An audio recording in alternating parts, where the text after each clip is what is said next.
Hello friend, আপনারা সবাই কেমন আছেন? আশা করি অতি অবশ্যই আপনারা সবাই ভালো আছেন। তো এইমাত্র প্রকাশিত হয়ে গেছে পাবলিক সার্ভিস কমিশন ওয়েস্ট বেঙ্গলের তরফ থেকে মিসেলেনিয়াস ভ্যাকান্সি।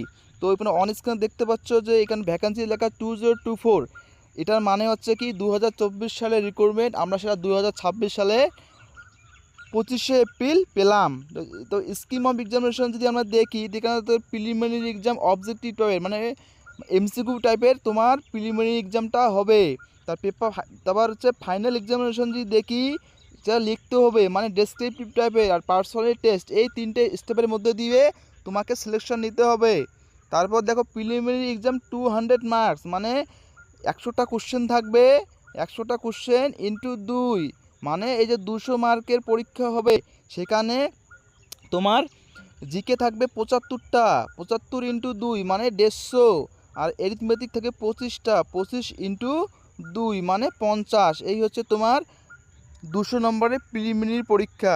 তারপর তুই দেখি ফাইনাল এক্সামিনেশন 450 মার্কের হবে। এখানে ডিসক্রিপটিভ টাইপে তোমাকে বাংলা পড়তেও লিখতে অবশ্যই জানতে হবে।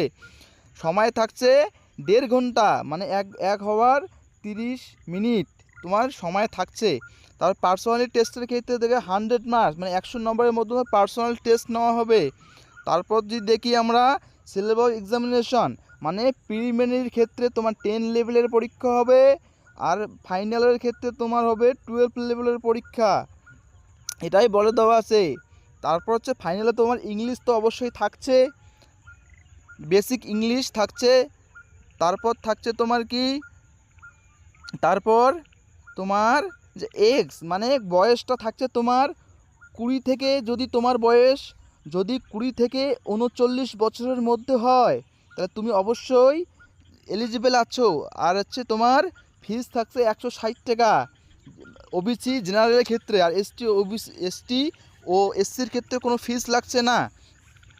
তো এই ছিল আজকে আমাদের ভিডিও। তো ভিডিওটা যদি ভালো লাগে তো অবশ্যই লাইক করো, কমেন্ট করো অ্যান্ড সাবস্ক্রাইব করো, বন্ধুদের মধ্যে শেয়ার করো। আর এইরকম আরও ইনফরমেটিভ ভিডিও পেতে নিচে দেওয়া ডেসক্রিপশনে টেলিগ্রামের লিঙ্ক আছে, সেখানে যুক্ত হতে পারো। এছাড়া পিএসসি মিসলেনিয়াসের যা ম্যাটেরিয়ালস লাগবে সেখানে ফ্রিতে দেওয়া হবে। তো ভিডিওটি প্রথম থেকে শেষ পর্যন্ত দেখার জন্য অসংখ্য ধন্যবাদ। ভালো থাকবেন।